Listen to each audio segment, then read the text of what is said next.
with the Black History Month speaker series. Good evening, everyone. It's a pleasure to welcome you back as we continue our Black History Month speaker series hosted by the Center for Global Partnerships and Learning at Pepperdine University Graduate School of Education and Psychology. So throughout this series, we've been exploring resilience through reclaiming our narratives, stories of strength, identity, and transformation that shape both our history and our future. Tonight's session, the stories that inspire and encourage us as we journey through troubled waters, brings us into conversation with remarkable alumni whose journeys, insights, and leadership serve as a testament to perseverance, purpose, and impact. We are honored to be joined tonight by an outstanding panel of Pepperdine alumni, each of whom has carved out a path of excellence in their respective fields while uplifting others along the way. We have Dr. Ebony Kane, an advocate for educational equity. Dr. Kane has dedicated her career to supporting at-risk and low-income students. She has worked extensively with urban schools, developing instructional programs that promote greater access and opportunity. Her research explores educational equity, research methodologies, and urban school reform, while she remains committed to nurturing the next generation of scholars and educators. We also welcome Dr. Renee Dorn, with a distinguished background in higher education administration, project management, and legal expertise. Dr. Dorn has led large-scale initiatives and cultivated strategic partnerships within the community college system. Her experience spans alumni relations, policy development, and organizational leadership. She has a JD as well, ensuring institutions remain accessible and effective in serving diverse student populations. We have Reverend Dr. J. Gooseby Smith, who will join us shortly, a leader in diversity, equity, and belonging. Reverend Dr. Smith serves as the inaugural Vice President for Community Belonging and Chief Diversity Officer at the university. She brings a wealth of experience in organizational behavior, inclusive leadership, and faith-based advocacy, blending scholarship with ministry to create spaces of transformation and unity. Welcome, Dr. J. Gooseby Smith. Welcome, you joined Thank you. us. So we are honored to have you with us today. Dr. LaShonda Johnson, a dedicated researcher and scholar. Dr. Johnson's work focuses on professional development, career advancement, and leadership equity, particularly for Black women in higher education and organizations. With advanced degrees in educational leadership and global leadership and change, Dr. Johnson is committed to advancing inclusive leadership practices and supporting diverse pathways to success. Dr. Wendy Perkinson, with over 30 years of experience in higher education, Dr. Perkinson has served as both an educator and a mentor, particularly within predominantly white institutions. Her presence in the classroom is both a source of inspiration and a testament to representation in academia. In addition to her role as an educator, she is a devoted minister of the gospel and a strong advocate for faith and education as guiding forces in life. Each of our panelists tonight bring unique perspectives and lived experiences that reflect the power of resilience, leadership, and storytelling in navigating challenges and breaking barriers. Guiding us through this important conversation tonight is Reverend Dr. Shaletta Green, an esteemed faith leader, educator, and advocate, and also a proud Pepperdine alumna. Her work continues to inspire and empower communities through faith, education, and leadership. And without further ado, it is my honor to pass it over to Reverend Dr. Shaletta Green to lead us in tonight's discussion. Good evening. Thank you, Dr. Lena. Thanks for that introduction. Welcome all. We're so glad that you are here with us. So I have an amazing panel and I'm excited about having conversation with you. We have been focusing this month on resilience through reclaiming our narrative, particularly in light of the fact that our narrative is being hijacked, erased, and in many cases rewritten in ways that do not honor our humanity and do not tell the whole truth. And so tonight, What I'd love to be able to do with you as the panelist is to really think through how narrative has shaped you and how you utilize that from various different lenses, whether it's your church background, your educational background, family background. We want to help people think about their own stories as they listen to you talk about yours, and how we all reclaim our narratives and begin linking them to the broader narratives that make us who we are, in order to, number one, reclaim that, number two, celebrate it, number three, learn how to pass that on to the next generation. And finally, as always, it's about learning to create your own personal libraries, and your personal story should be part of that library, just not the books that you read.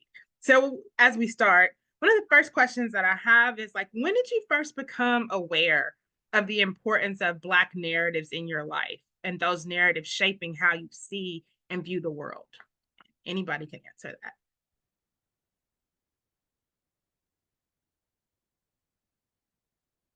Jump in.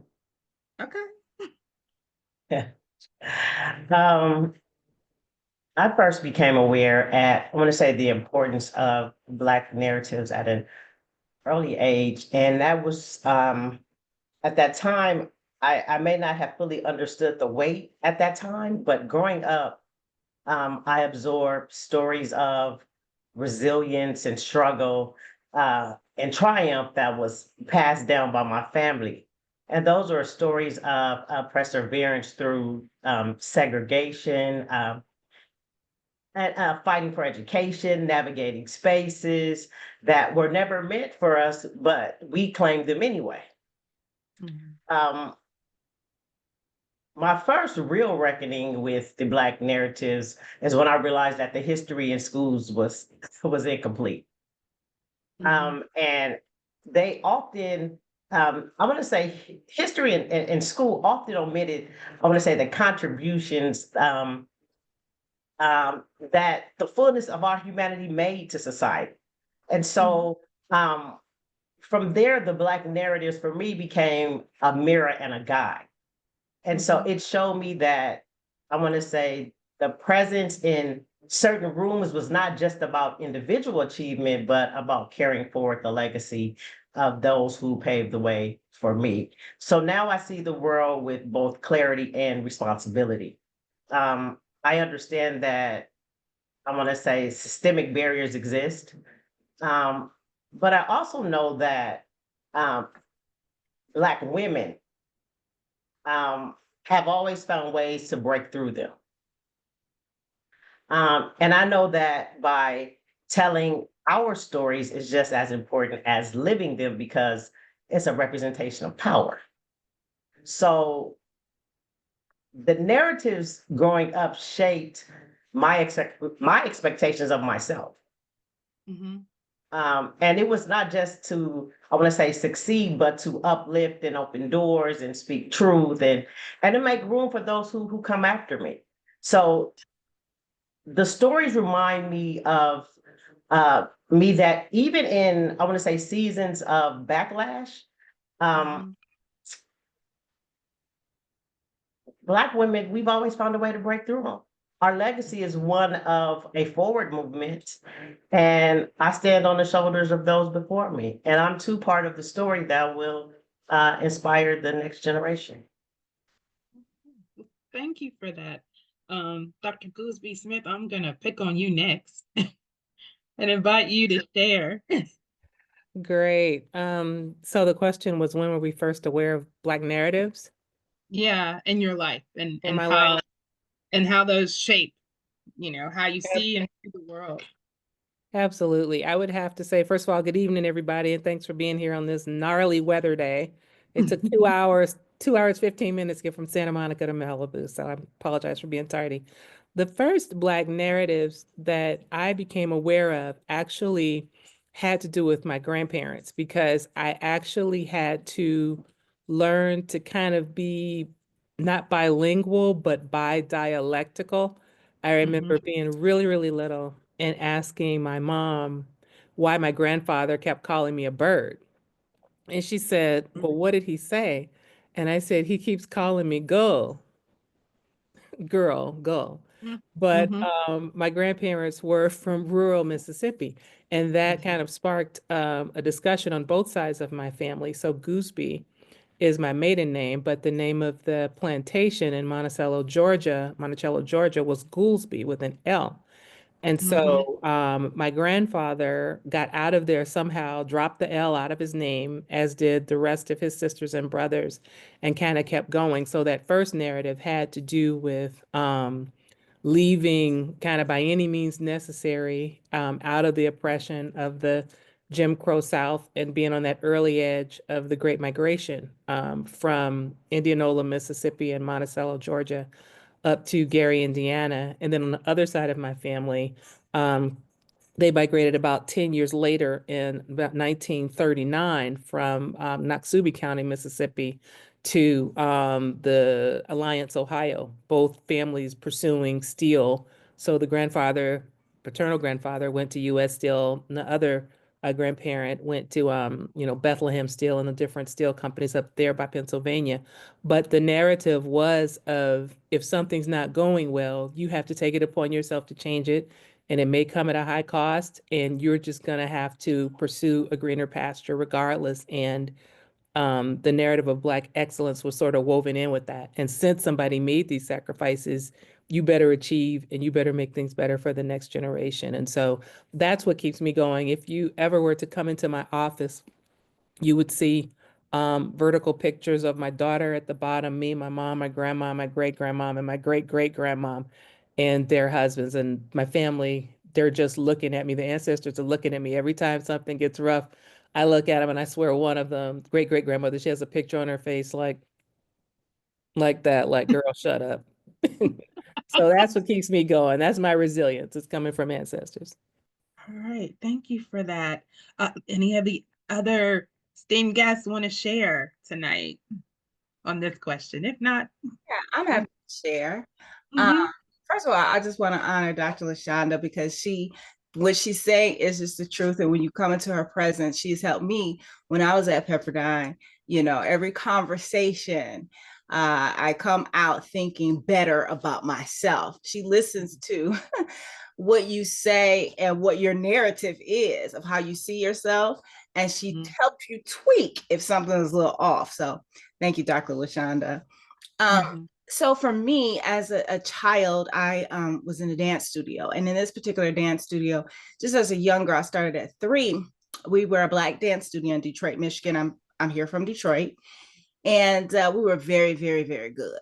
And this was probably in the 70s and in the 80s. And we would win all the competitions just by the fact that our work ethic, and our dance director had such a serious work ethic for us. And we worked 7 days a week after school. And we were very talented. There was one occasion that we were invited to integrate with another dance school because we were pretty much the only Black dance school that was in competition with other dance schools.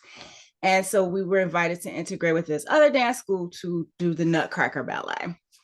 And so one day at rehearsal, I went to the restroom and I was just in there combing my hair. And there were 3 little white girls that walked into the room, in the restroom. And as soon as the little white girl walked in, I was probably like 10 years old. She just immediately said, Black people are dumb. And I thought, even at 10, what a dumb statement to say. I just, in my mind, when she said Black people are dumb, that was the first time that I had experienced something of a counterfeit that was bucking against my truth of what I had been taught. That I was special and that I was young and I was gifted and I was Black and it was wonderful. So that was the first time that there was a different narrative that really I encountered. And we had a little exchange back and forth. And I asked her, even at 10 years old, who told you that? And she said, my mother. I said, wow. Because her mother was the director over the production. And so I remember going back into rehearsal, just kind of discombobulated, thinking, your mother thinks Black people are dumb. And I just remember watching as some of the other kids were rehearsing, just watching, just to look at the nonverbals of the director to see if I could pick up any indication of a difference of how she treated the Black children. And I couldn't pick it up. I couldn't detect it. So that spun me into a narrative like, wow, there are people here that think that my skin color, determines my intellect. And for somehow I'm trying to detect it. And I think I spent many, many years after that, and even today, recognizing that and bucking against that and helping my students to understand that counterfeit of thinking. So that was my first experience of a negative narrative that I encountered. Thank you. Do either of you want to share, or do you want to move to the next question? I can share. I think when it comes to Black narratives, I always think of my parents and the stories that they would tell me about how they grew up, where they grew up. My mother grew up in Texas, San Antonio, Texas, and my father grew up in Shakota, Oklahoma. So listening to the stories about how they grew up, especially during a very different time. Both of my parents are in their late 80s. So the things that they went through, it sort of grabs you and it makes you think, or it made me think, how blessed I am to be in this time, but at the same time, knowing the things they went through, it's like we're seeing a resurgence of some of the same things. I told someone actually not too long ago about an incident that occurred in my very, very first job. And that was, I'd say, really 30 years ago. I'm aging myself. 30 years ago, I was working in corporate America. And the conversation that I had with my supervisor at that time, and I'm not going to, go into the company that I worked for, but I'll say the situation was I was brand new, just started, maybe had only been there a couple of months. But as I was trying to learn what was, to take place within that department, I was one of very few Blacks that were in that company. And when I would ask a question, the first thing people would say is, oh, here comes Renee again, asking another question. I thought, I knew you would expect me to ask questions for me to try and learn and understand what I'm supposed to do at the company in this job. And so after this had been going on for a while, I went to my supervisor, who was a white male, and I wanted to sit down and talk to him about what was going on. And when I told him, this is what's happening, people are saying, here comes Renee again asking another question. And the first thing he said, well, that sounds like excuses to me. I thought, well, wait a second. No, I said, these are not excuses. I'm trying to explain to you what's going on in the department. And so then he used some profanity. And I thought, wait a second. I'm not going to tell you exactly what he said, but he used some profanity. And then after we finished our conversation, the last thing he said to me, so was this a bitch session for you? Wow. And I thought to myself, wait a second. This is supposed to be my supervisor, someone that I should be able to go to talk to him about what's going on. And this is how he's treating me. So after all of that, and I contacted my parents, I told them what was going on. Now, mind you, my father was a judge at that time. Mhm. And when I was telling him what was going on, he said, start documenting. Mhm. That was the first time that I ever had to even think about doing something like that in order to be able to protect myself. Mhm. And honestly, after, like I said, I was one of very few on that job.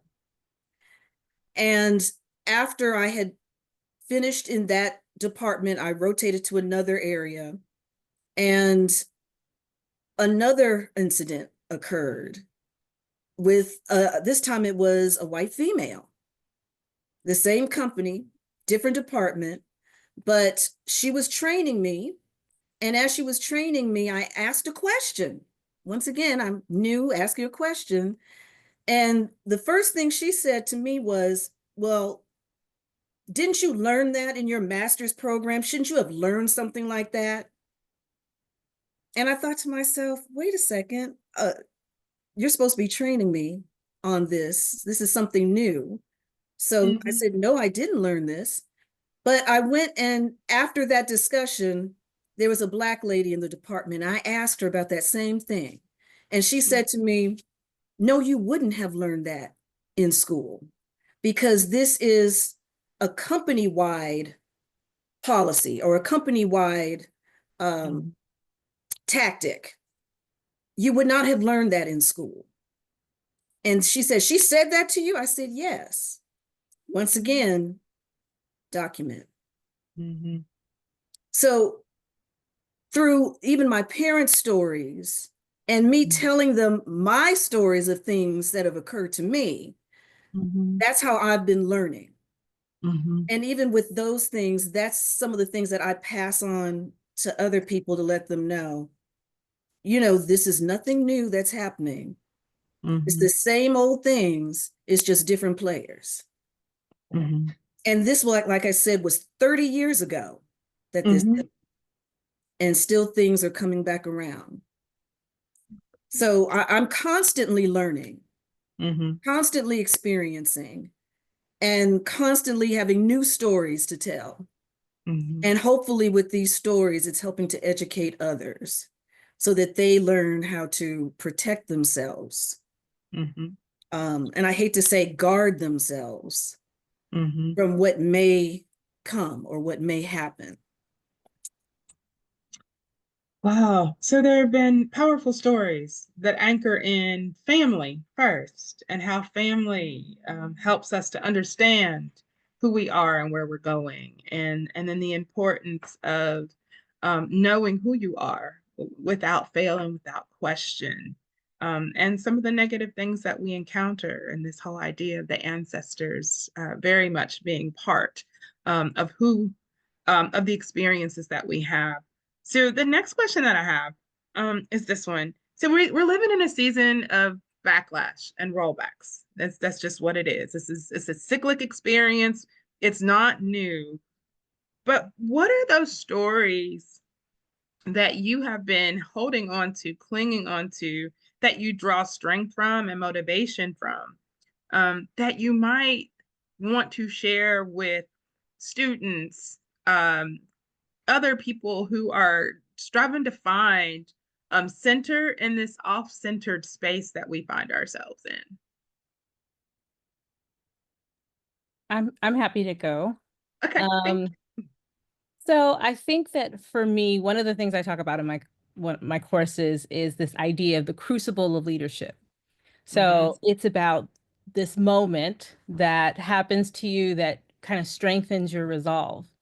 And as I look back across my experiences, I realize that I've had so many of those crucibles, and they were necessary for me to be here. And when I think back on what that looked like, I think about being in elementary school and living in a shelter with my mom, and having to go to school with kids who had giant mansions and big houses. And my mom always saying, you got to know who you are. You got to draw strength from who you are. I remember being at high school and my brother was in prison and going to visit him on the weekend. I remember being in college and I was really sick. I had a chronic illness. So I used to say I spent more time in the health center than I spent in the library. When I started at Pepperdine, kind of early in my career, I went to a conference and I lost my child. I had a preterm birth. I was in the hospital in Australia. All of those moments are gut-wrenching. And I remember how I felt each time I moved through it. But I also know that I came out of the tradition of the Black Baptist Church. And in the Baptist Church, we didn't talk about it as a narrative. We talked about it as your testimony. And I hold that idea with me. And I believe that your testimony doesn't have to be neat, nice. It doesn't have to be perfect all the time, even though that is what is projected. But as long as you draw strength from it, then you can continue to go on. And I do, I still draw strength from those moments. And I hope that my story helps someone else realize that while it feels lonely, you don't have to be alone. Thank you for that and for sharing that with us. We do find resilience through deep pain, and we are never alone. So thank you for that. Are there others that want to share tonight?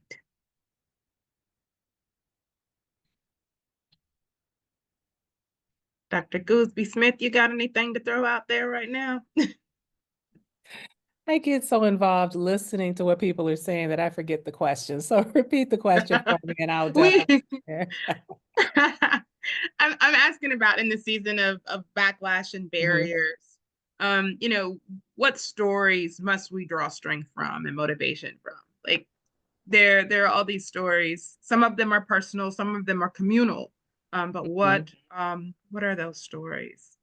Some of the stories that I draw strength from that are not family related have to do with the achievements that people made against the odds. And so, like I said, I had two sides of my family one coming out of a Southern Black Baptist tradition, the other coming from a Southern CME tradition, but both were very much focused on God and education as ways of lifting yourself. And so when I look back at stories, for example, of the 6 888 that recently came to national attention due to the movie, but I already knew about that. I had the gift of growing up in a Black bubble.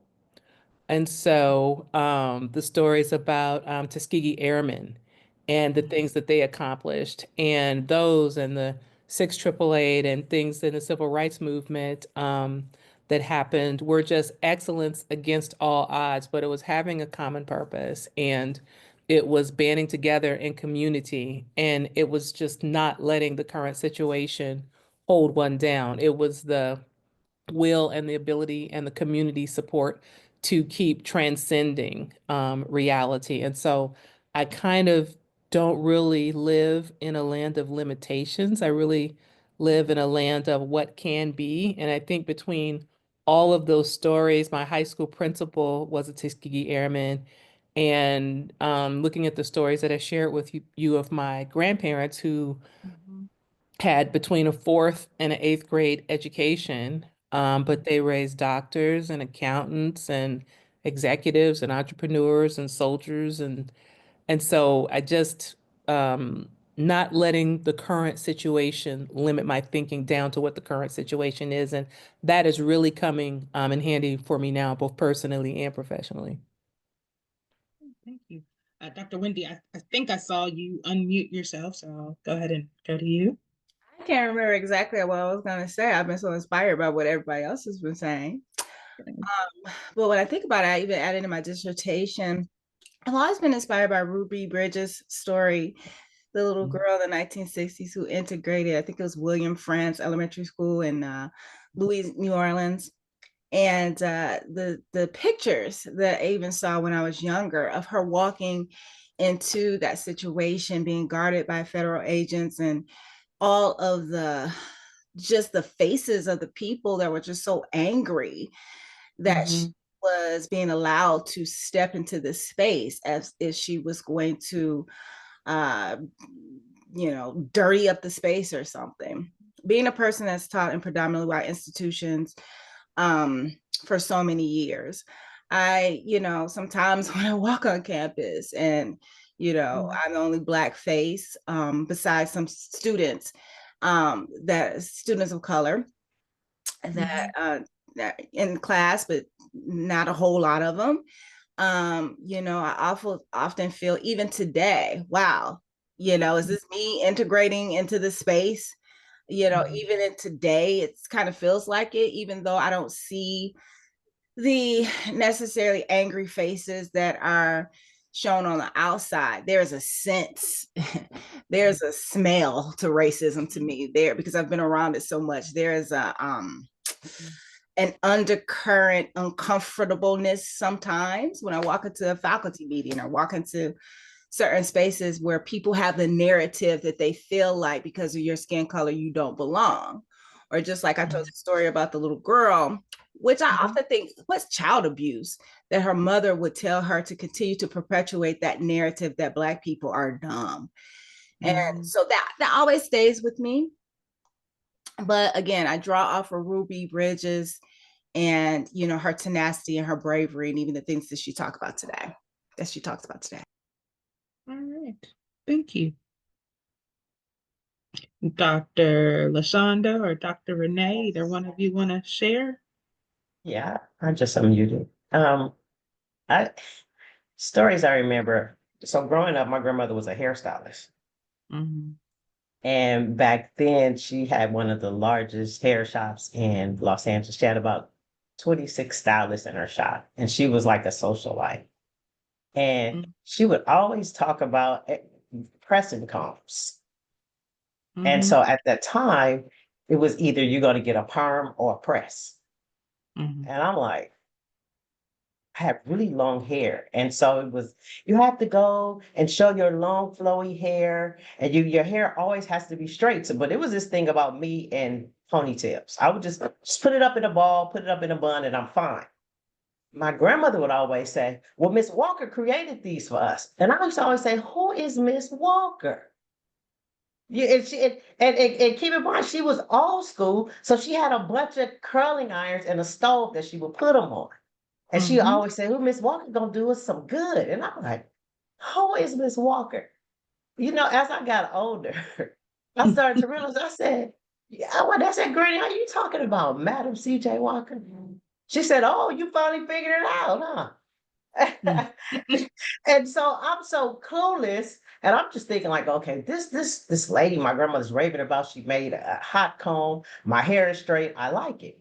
The more I talk to my grandmother, and watching her navigate her entrepreneurial space, she actually was explaining the story of the importance of creating your own tables.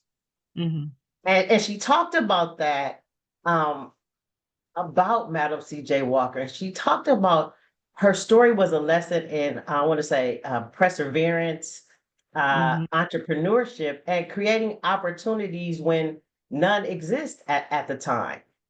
And so when I think about it in the current times, I think about, for example, stories that we have to keep is the power of strategic action. So when you look at Stacey Abrams, how she mobilized and challenged the voter suppression, that demonstrated change from a strategic and an organized effort. And so in that moment, that story is she exemplified the importance of persistence and forward thinking and leadership. And then we're going to take it even forward, and we're going to focus on the Super Bowl. I can tell you, we have Kendrick Lamar. These are stories. We have Serena that defying all expectations. She has faced sexism, racism throughout her entire career, but she remains one of the greatest athletes of all time. So her story is one of perseverance as well, and excellence. And refusing to be defined by others' limitations. Mhm. Kendrick Lamar's world both grew up in the city of Compton. When you hear Compton, you don't get to talk about the big houses and the nice houses and the manicured lawns. What you see is a gang-ridden area, drug-infested, homelessness, I would say underrepresented is just to say the least. Mhm. But these are people that are defying odds. So these are stories that we must tell. And we must tell them, once again, it goes back to Stacy, strategically. Kendrick was strategic. Mhm. Very strategic. If you didn't pay attention, Yeah. it was very well put together. And that's something that we all need to be mindful of. Whenever there's a way to display your story, tell it. My hoodie says without Black women, and it's every Black woman that has ever contributed to society. I'm writing a space for Black women, and I'm continue to add to the body of research. I am committed to that. So when I say during a backlash, it's my own story. It's recognizing my own power. So that's why they call me doctor. See, it's 2 doctor's degrees from Pepperdine, not 1. Because I was told that I have to be twice as good to be considered half as good. And guess what? They still want to say I'm not that good. That's their story. It's not mine. And I'm not owning that. Yes. So as we're thinking about this, I'm throwing these questions out because I want to really just have a conversation with you. The reality that we live in this space that has been shaped by narrative, and it's often negative. It's often advantages the people who want to control the story and control the outcome. And we come from greatness, right? Like, you know, we come from people that can make like amazing things out of nothingness, right? And as women, as Black women in academia, we represent the most degree holding people in the country, right? Like Black women hold more degrees than any other demographic. And yet we're still underpaid, underrepresented, all these other things. When we think about these stories, and you've shared some from family, and we've shared some from, just the experiences of looking at history. But what we have not effectively done, I don't think, is to really come alongside these younger generations and reiterate the stories, I think, that help us to look beyond what's right there in front of us, to reach beyond that, to silence the noise to get to the other side. And so that means we've got to go through some things. I think sometimes in the world we live in this microwavable space and we just want it quick. And there's nothing quick about success. We all know the heartache, we all know the tears, we all know the sacrifices. How do we help a younger generation understand and cling to the stories of perseverance and hard work in a time when they look around and it looks like other people are doing so much better? It looks like no matter how hard we work, we're going to be 7 steps behind everyone else. And even when we're doing all the right things, it doesn't seem like we're meeting the mark based on outside narrative. How do we help them see what you all have been talking about? You've been talking about this resilience that's internal, not external. You've been talking about family that is giving you something to stand on. How do we help a new generation that hasn't been exposed to this, who hasn't that hasn't been exposed to the history or to the testimony of the church? How do we do that in this generation? Who wants to tackle that first?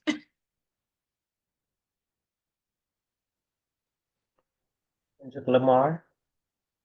Well, that's one, but I want us not to rely on people who are big name stars, again, because that's not all that's in our community. And when we only rely on those, we set up a false equivalency and people thinking that that's the only way to get to success.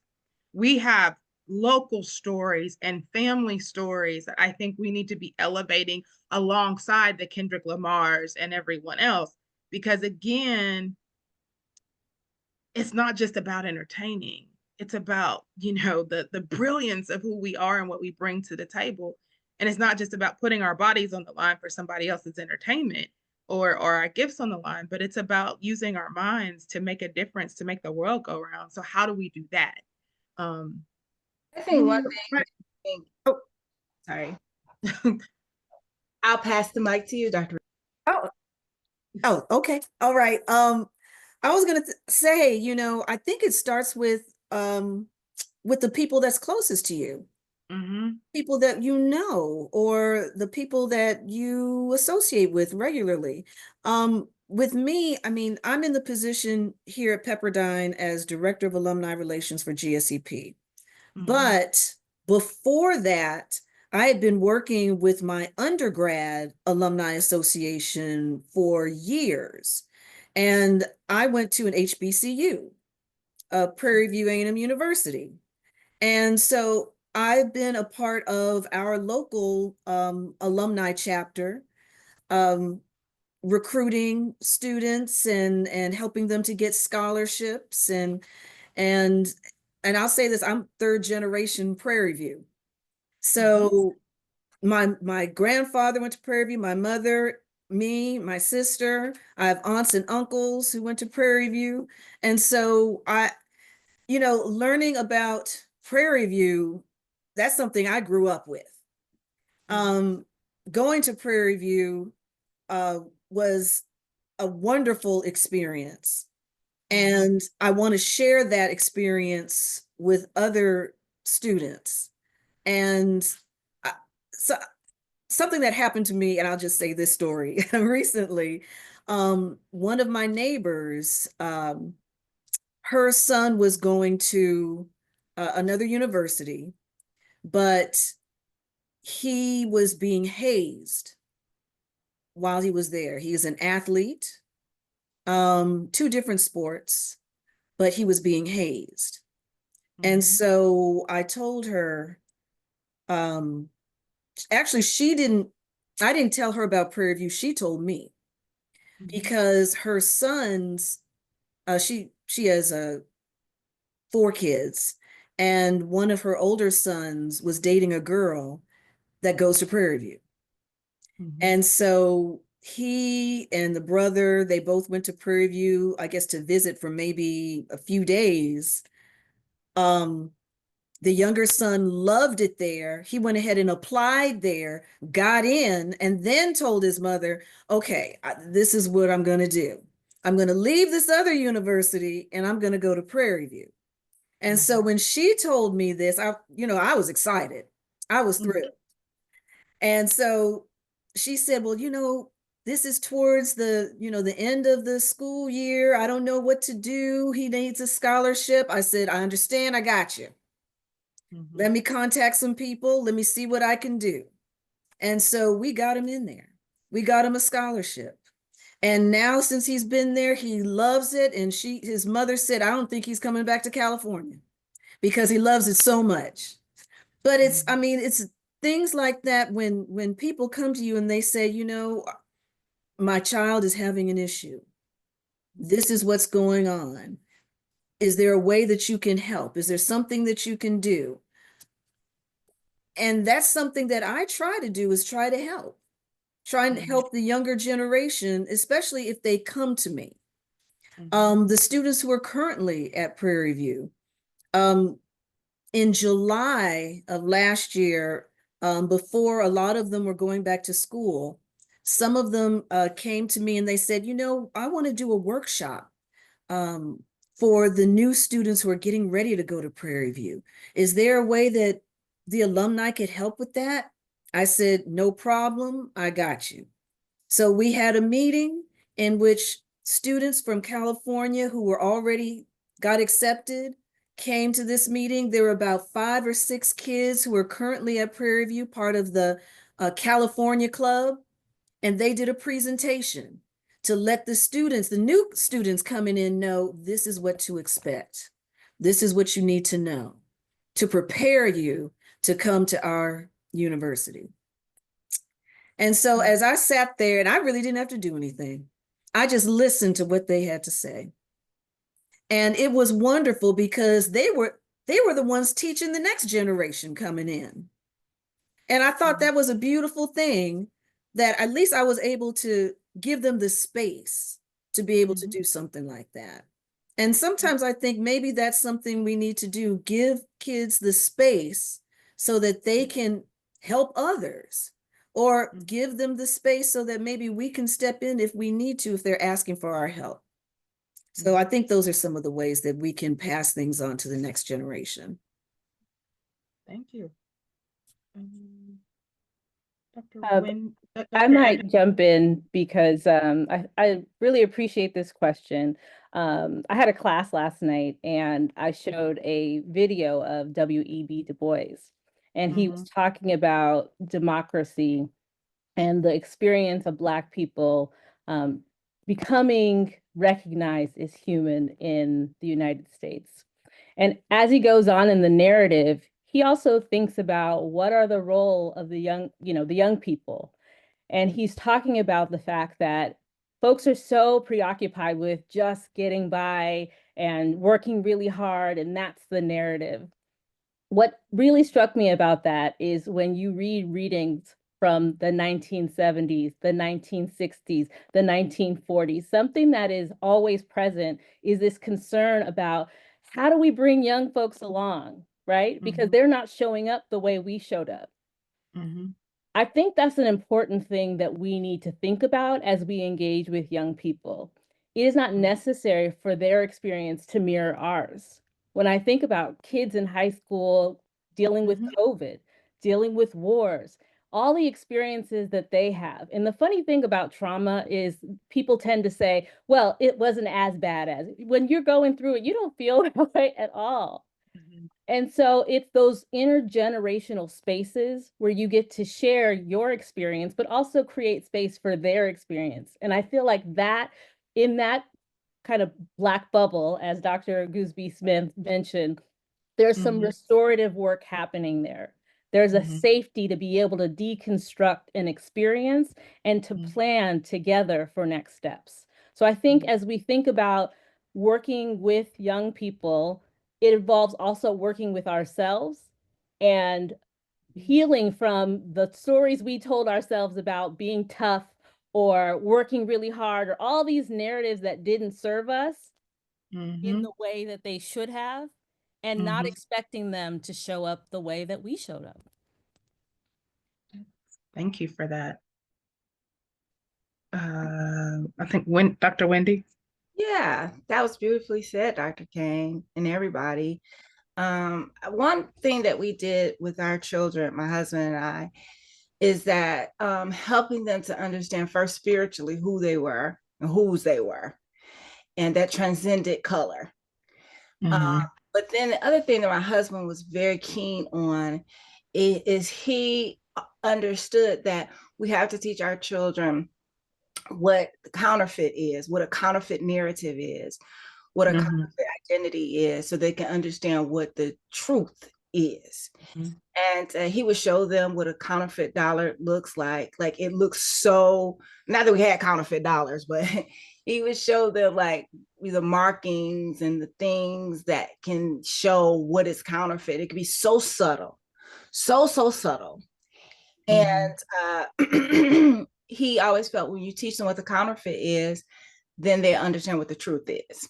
And so being very intentional, particularly in my classes with not just my students of color, all my students, very intentional about listening to them, and particularly my students of color, listening to their narratives, helping them understand what the counterfeit is in that, what you're saying, or what somebody said to you. And then giving them the truth, being very intentional about the books that I require them to purchase: white students, Black students, green students, purple students, Black authors or very diverse authors, being very intentional about the videos that I show, or things of that nature, always trying to reveal more of what the truth is, so you get away from the counterfeit, because there are so many counterfeit stories about particularly Black people based on skin color, which is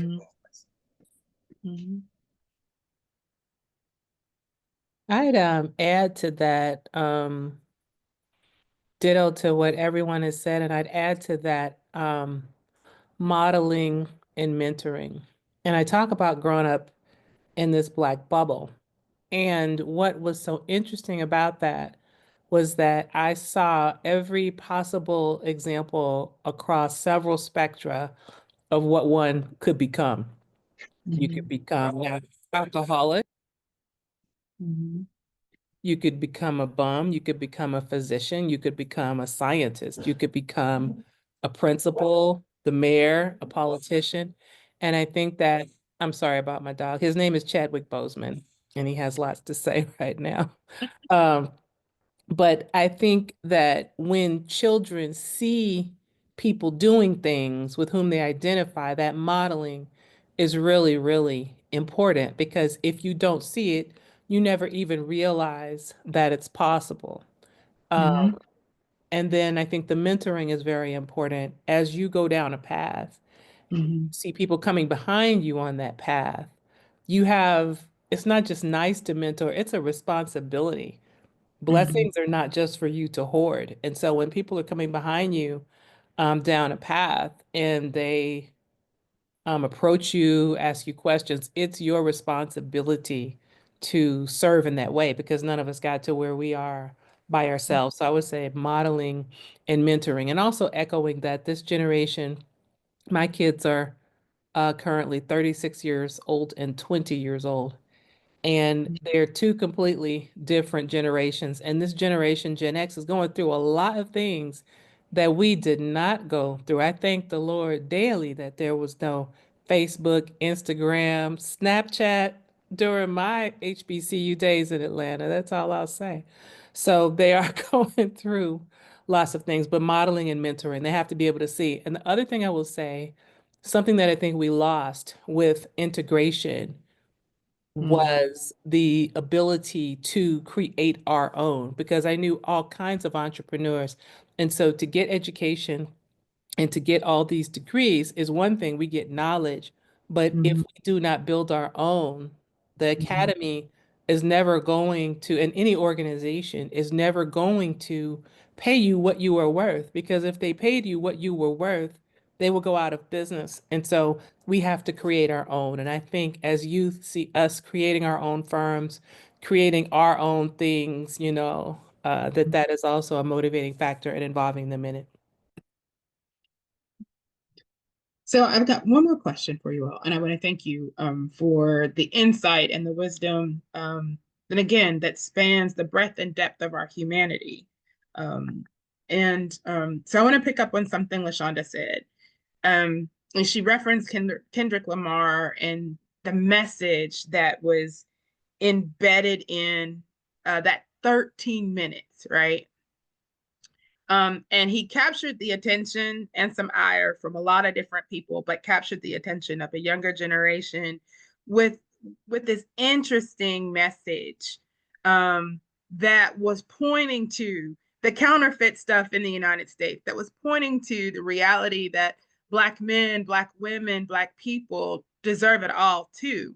But more importantly, there was this space where he was reminding folks of greatness. Like, look at what we're doing right here. And so I want to pick up on that, not for the intent of like talking about entertainers, but talking about the way in which we construct the story. So we're all pretty verbal people.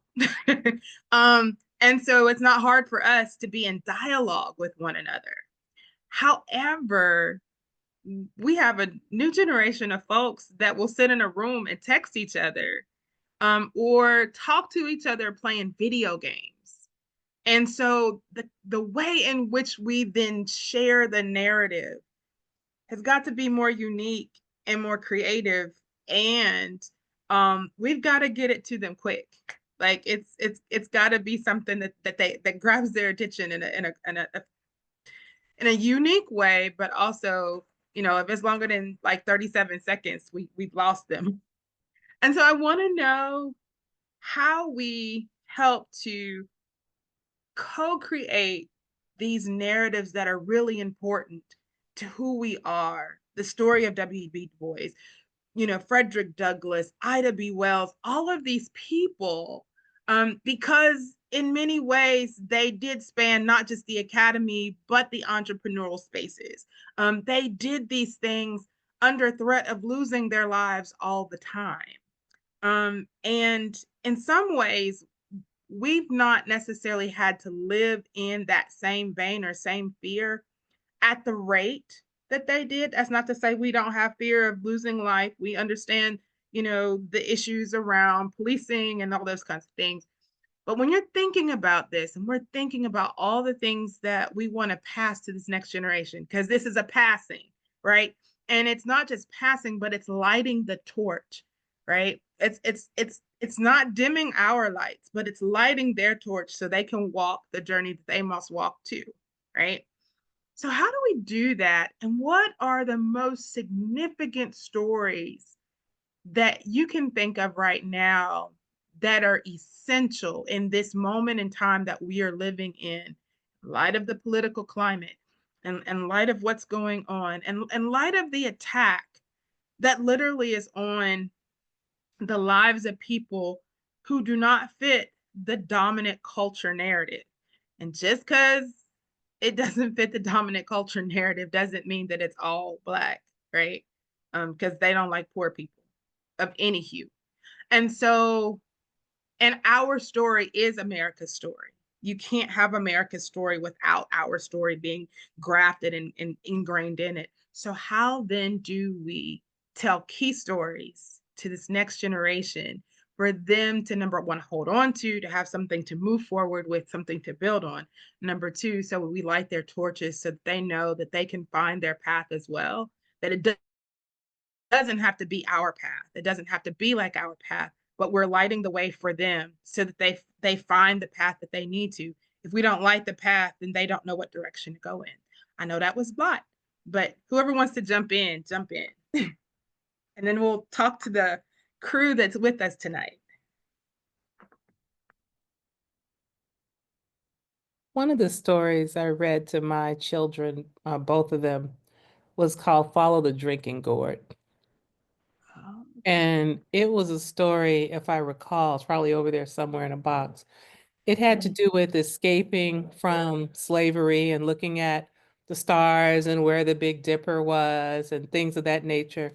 And we look at the use of quilting that was used. And quilters weren't just making designs just for no reason. And so I do think that narratives and stories can be conveyed in more than words. They can be conveyed in art, they can be conveyed in stories, and also some of the folklore and the stories, Brer Rabbit. And a lot of those old stories had a lot of wisdom in them, and it showed the intelligence and the foresight and sort of the prophetic nature of things. And so I think to remind youth that we are very gifted and that has always been the case. And people have always been people of thought. It's not just the narrative of, oh, you're just athletes, or, oh, you're just entertainers, or, oh, you're just this. There was a lot of meticulous looking at Harriet Tubman and things that she did and how things were done. I think thinking through things is a very important skill to give a generation that oftentimes functions in the land of knee-jerk reactions. Okay, thank you. Who wants to go next? I'm just gonna throw some thoughts out there. I spent my time, working with Gen as an instructor, working with Gen Zs, talking with them, having a conversation with them. And I teach communications courses. So it forces us to talk and to open up. And they are just so brilliant and so in tune. And the things that I think I'm going to share with them sometimes, and I'm going to be very intentional and all this kind of stuff, they share it back to me and even more. So it's, you know, it's being done on a larger scale. I mean, me growing up, when you think about mass communication or entertainment, you know, the Cosby Show, A Different World, and it was so impactful in my life. Whereas, you know, what Dr. LaShonda was saying, Kendrick Lamar, the things Beyonce brings to the table, pop culture, that's that brings to the table these you know, stories that seek to tell the truth, stories that expose the counterfeit, and stories that empower. So, you know, for me, I can just flourish where I am and what I can do and be intentional about that. But I'm finding that Gen Zs are very in tune. They want it straight, no chaser. They want the truth, and they actually seek for it. Thank you. I think there's a lot of promise coming out of the field of critical studies, especially critical media studies, because it's really tackling how people in general, but especially young people, engage with information. So moving from a place of just consumers of information to producers of information, and being able to deconstruct the stories that are told and retell them.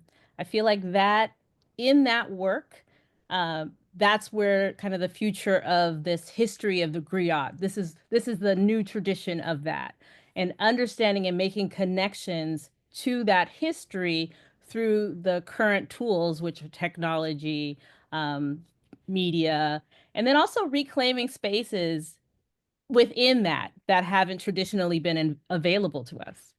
Thank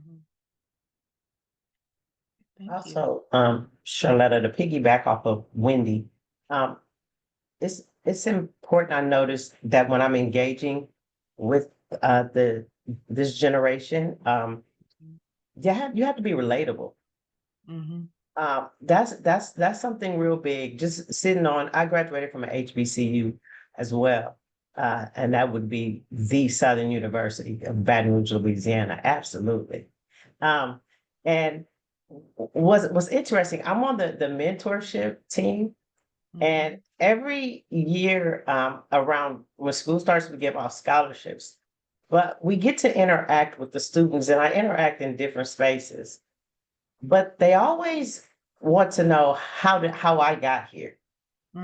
How did you get here? You know, and I always tell them, I says, you can call me Shonda, but everybody else is running around here. Hey, Dr. Johnson. I says, when I'm scholarly, I'm doctor, but right now I'm Shonda. So talk to me. And you'd be surprised. They are straight with no chaser, but they are caught up in it's an artificial world. So social media is capturing a lot of their attention. And so what you hear is the content that's being put out there. They want to get it from content from different platforms. So it's different when you open up a book versus when I sign on to TikTok and my banner says Black women in leadership. You're more apt to click in and pay attention, because most of the time they say, hey, have you seen this on TikTok, Facebook, Instagram? And they're quick to show me, and they can go to different educational platforms. Hey, are you familiar with this? Look at this. This link takes you here. So it's about you being understanding, relatable, and involved. I get so many students that say, hey, have you heard the new hip hop song such and such? Even if I haven't heard it, I go, no, where is it? Oh, I'm gonna airdrop it to you. I'll go listen to it. And I'll go listen to it because it's something in the message. One thing I learned on my doctoral journey, and what was so inspiring at the moment, I had someone in my cohort who was a psychologist at a high school, and he was a white male. What I found so interesting, this is where it comes to be relatable and be able to share. He came to class one evening and he was a little bit flustered. And so I was trying to understand what was going on. And then finally, during the break, he said, can I ask you a question? And I said, yeah. He says, I don't want you to take it the wrong way. And I said, okay. He said, who is Nipsey Hussle? And this was around the time when Nipsey Hussle was just killed. Mhm. And I said, oh, he's a, inner city rap artist, grew up in the South Central Los Angeles. So I'm giving him a little bit of background. And he says, do you know where I can find his music? And I said, Apple Music. I said, what happened? He says, I had a long list of students today and they were freaking out and I don't know how to. The question, the how to part is when I smile and it says, you're a white male, grew up in suburbia New York. He's already told me his life. You're here and you asking a Black woman a how to from a school that's in the inner city of Los Angeles, the heart. At that moment, it goes back to being relatable. He really wanted to relate and understand. So he came to me as a vessel, someone who would, hey, can you explain that? And for me, that is important in that moment because I get a lot of young adults that always say, how did you become a doctor? Did you grow up in the inner city? Did you grow up in the neighborhood? So then I have to tell my story. Yes, I'm a Crenshaw High graduate. I grew up in the inner city. I didn't I graduated. I tell them the truth. Oh no, I wasn't. I had a 2.0. My HBCU accepted me. I was grateful. No one else did. I love my school. Stand here because of them. So I tell the story to tell them that it's possible. It is, I walk the walk. I live in your family. I tell the story of my family, of where I come from. And once I start telling who I am and where I come from, I get more from them. And they're starting to be inviting. And then they ask me questions. Have you heard about this researcher? And it's sometimes I've never heard of them. And I go, no, enlighten me. So I find that to be an interesting space to be in. And I'm grateful to be able to share with anyone that comes along. Thank you for that. Dr. Dorn, you want to finish us out before we open it to the floor for questions? I don't think I can add anything else more than what everybody else said. I just think the stories that we have are so important for us to be able to share with others so that they can learn and they can grow. And they can be protected so that they can be able to navigate whatever they may go through as they go through life. So, well, thank you. So we have invited people on a journey tonight to, number one, claim their own stories and to lift those stories in spaces to inspire, to create, to co-create, to listen, and to listen not just with our ears, but with our hearts, because in many ways you were saying that without saying it. To be good communicators, and to be good communicators, it means that sometimes we have to see what these new things are emerging and how we can add to them and how we can learn from them. That it means we need to stand in integrity as a people, knowing that we've done great things and that it's not up to someone else to hold our narrative, but for us to hold our narrative and to keep sharing it. From the personal to the professional to the communal to the national, international, we're all linked. We're not one story, but multiple stories make us who we are. And then finally, there has to be some honesty. And so honesty and integrity are not necessarily the same things. Integrity means I'm going to stand in this fully. Honestly means I'm going to give you the truth, as you all keep telling me, straight up, no chaser. And not waffle in it. Because sometimes when we tell truths that are hard, we try to couch it in something else. And so I want to thank you for sharing your personal stories, your professional stories, and those stories of mentorship. I think that's one of the things that's missing, that we lost in not being in community with each other in the same ways, is this idea of intergenerational dialogue that has mentorship with it. So thank you for the reminder of that tonight. So I'm going to open the floor for our guests with us tonight who've been overhearing this conversation and the richness of these brilliant women and what they bring to the table and the power of their stories, to ask questions. I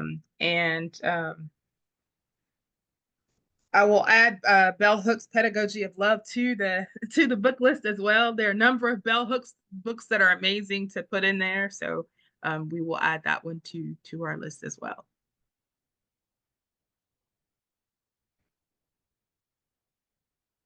Hello, anybody have questions for our panelists? Yes, Shelby, I see your hand up. I guess it's expected. Hi, everyone. My name is Shelby. I'm a PhD student here at Pepperdine. I just want to start by saying thank you so much to the panelists, Dr. Sefa and Dr. Green, of course, Dr. Miramontes, for just putting this all together. This was really inspiring and insightful. One of the questions that I had for each lady, if it's not too much for each of you to answer, and Dr. Gooseby Smith, I know we already talked about this, but still answer, please. Please show, I was wondering, how do you show up unapologetically Black in your workspace?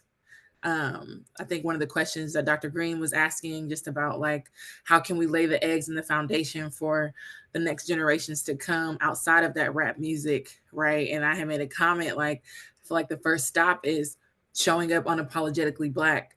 And that was something I've always had a problem with seeing in other people. And graduating college 9 years ago, so I guess I'm still young, but in my career workforce of 5 years, 6 years, it was always this code switch. It was always this Black woman trying to act like the majority party, always trying to please, and they never wanted to be cool with me because they thought I rocked the boat too much. So I'm just curious, like, how do you show up? And if you don't feel like you don't, what are ways you're looking to improve to? I want it to be a safe space and not expect that you have to. But I think that that's something inspiring for me to want to hear, because I'm still looking for that every day, even as a full-time student researcher, like who shows up unapologetically themselves and what that looks like. Who would like to answer that question first? I'll start it off. That's a tough one. I think for me, it's I think the older that I get, the easier it's becoming to do that. Mainly because I don't feel like putting on airs, and I, in my mind, I don't have time for nonsense. So when I was younger, I think I had a harder time with that, and the code switching is real. I'm not going to say that doesn't sometimes happen now, but like I said, I think the older you get, the more comfortable you are with yourself, and I think the freer you feel to just be who you are instead of trying to mask it to please someone else or to make someone else feel comfortable.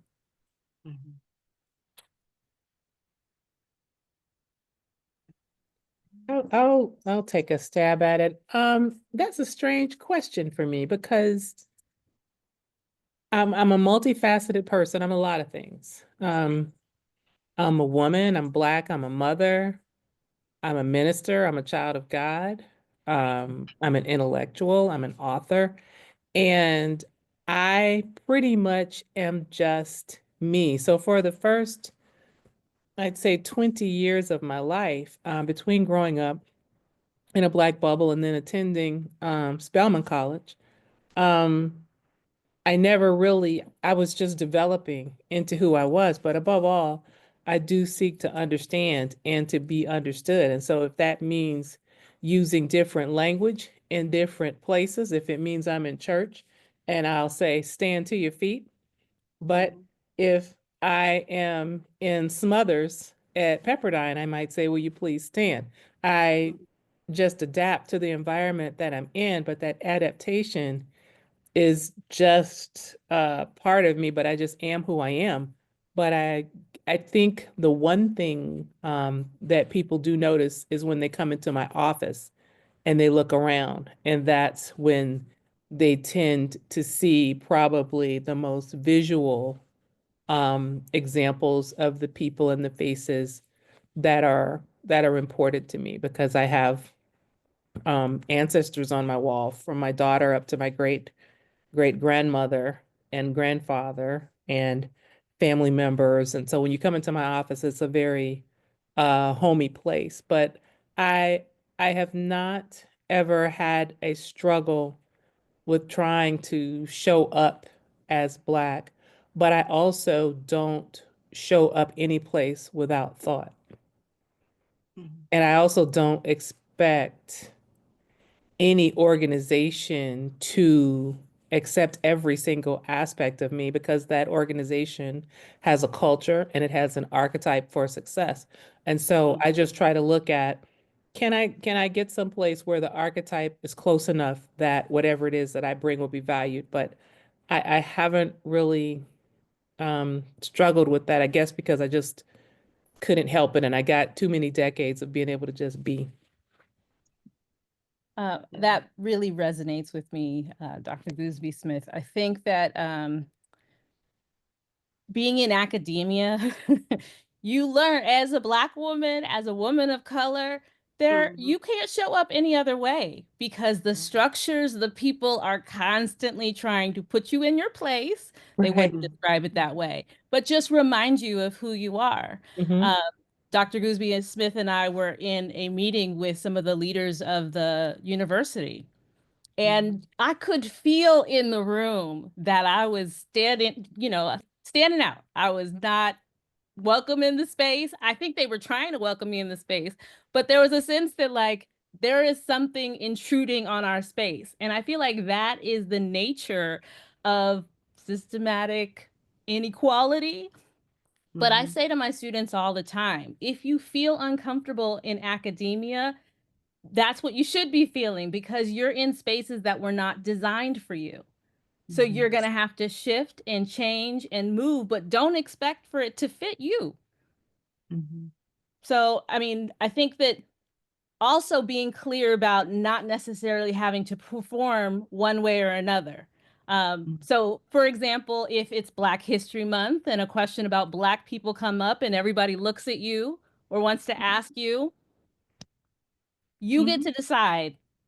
Either I want to school you or you need to go find a teacher and do the homework, right? I feel like that is an important discussion, and I think creating space for that is important as well. I'd like to answer this question. Shelby and I've had this conversation before, and the older I get, the more I realize a variety of different things. And the first thing is we're not a monolith as Black people. And so what it means to show up authentically Black is going to mean something different based on your family experience, your regional and geographic experience, your educational experience, where you are landing. And so what I have learned, because y'all know I'm from West Virginia, I'm unapologetically Black, but I also have to remember how to maintain my safety. So I have to understand that there are some things that I may have to adjust my tone and what I've said on, not because I'm ashamed of who I am, but because I understand the context where I am. And I must always, at all costs, remember where I am in order to preserve my life. I got a longer life to live.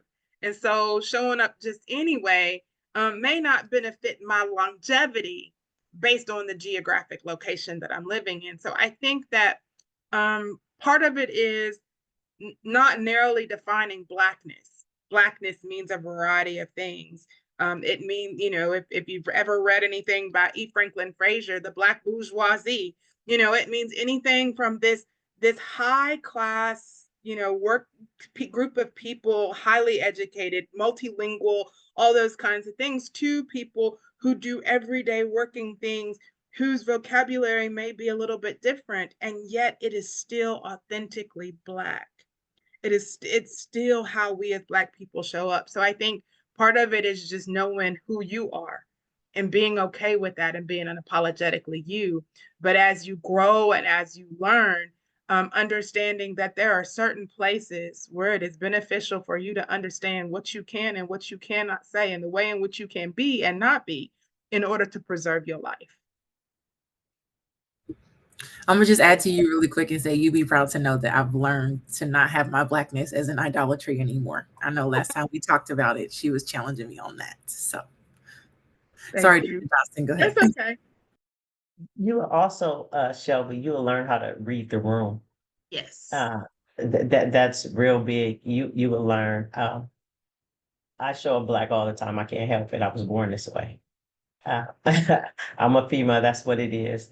But you will also learn that in certain spaces, it's certain things that um, you will find comfort in saying versus you'll say, this isn't the right space. Not that it's not the right space, but my delivery might be received a little bit different in this room. And you will learn that as you start to grow in your career. You will also learn a culture of the organization.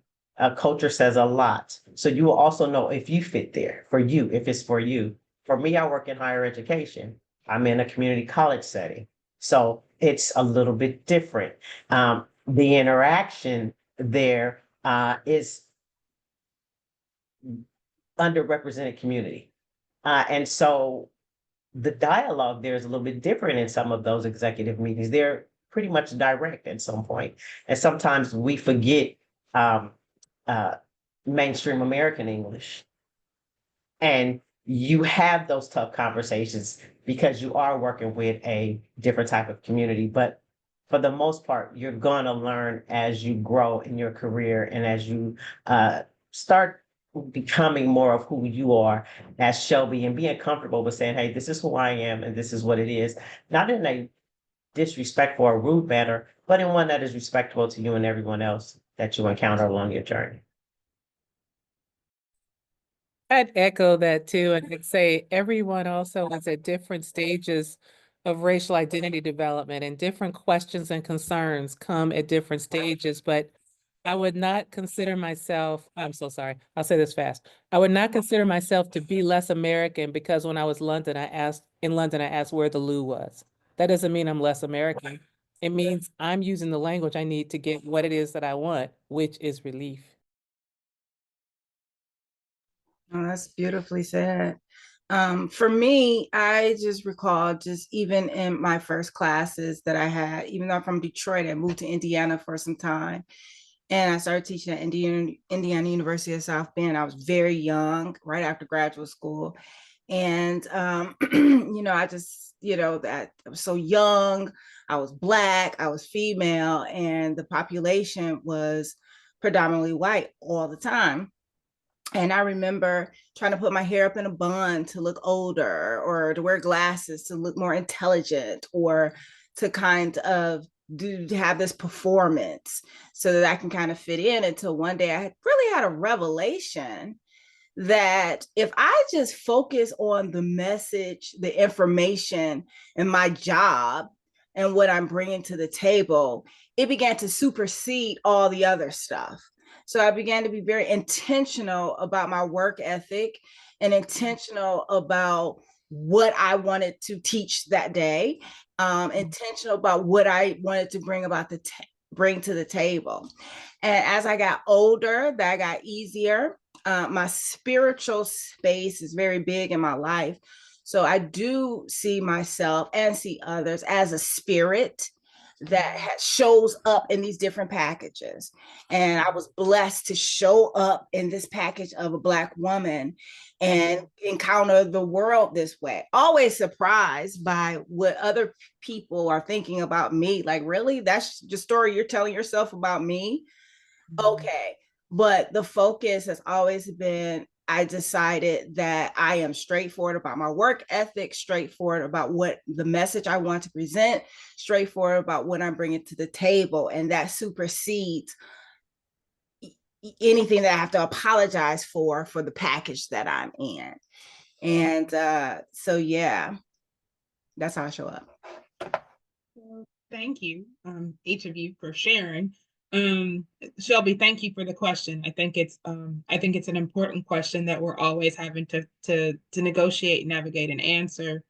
And I think the more we just show up as human and authentically human as we are, the better off the world will be. I realize that the phenotypic expression of my skin gives you one indication of something about me, but it does not tell you the whole of my story. And when I get limited to my story being about my phenotypic expression and not my God-given image, not what I have experienced, not the knowledge that I've been given or worked toward, or the gifts that I've been sent in the world with, somebody else is telling the story instead of me. And so you get to tell your story, not just how you show up, not just how you would, look, but how you engage, and then what you prioritize is the story that you need people to know for the season that you're in. And so I think that's important. This has been a rich conversation. We could do this for a lot longer. We may end up writing about some of this because I think it's important. And I know that scholarship is important to us because we're academics.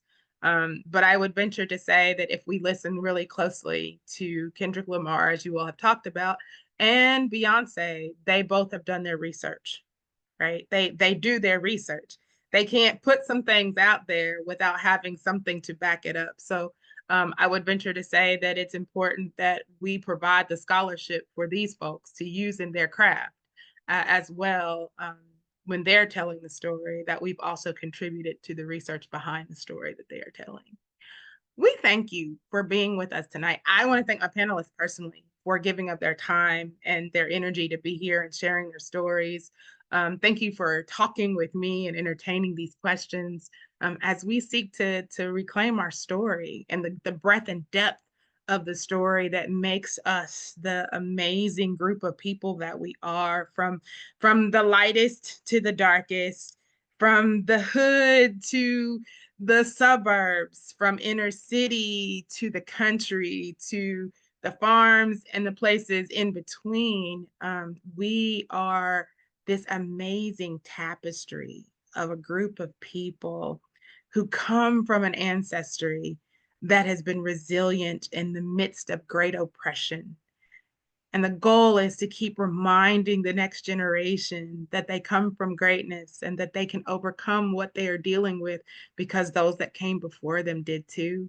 We want them to be able to glean from the stories that have inspired us so that they can begin telling their own story of inspiration for the next generation that's coming. We're laying a foundation for another group of people to build on. We may not get to benefit from the fruits of the labor that we're putting in. We may not get to live in these new houses that we are building, because that's what we're doing. We may not get to see the fullness of the communities that we are starting to cultivate and create. And we may not get to always see all the things that we've poured into a generation or two of people. Teachers never know how many people they've really touched. We hope that we've done something amazing for somebody, but sometimes we just don't know. Sometimes we don't see. And when we get to see what a gift and what a blessing it is when students come back to us and say, you said this, or you did this, or this made a difference. And so we hope tonight we've made a difference for those that have been overhearing our conversation. There's a book list. We're helping you to create and cultivate your own library. So utilize that. We'll keep adding to the list.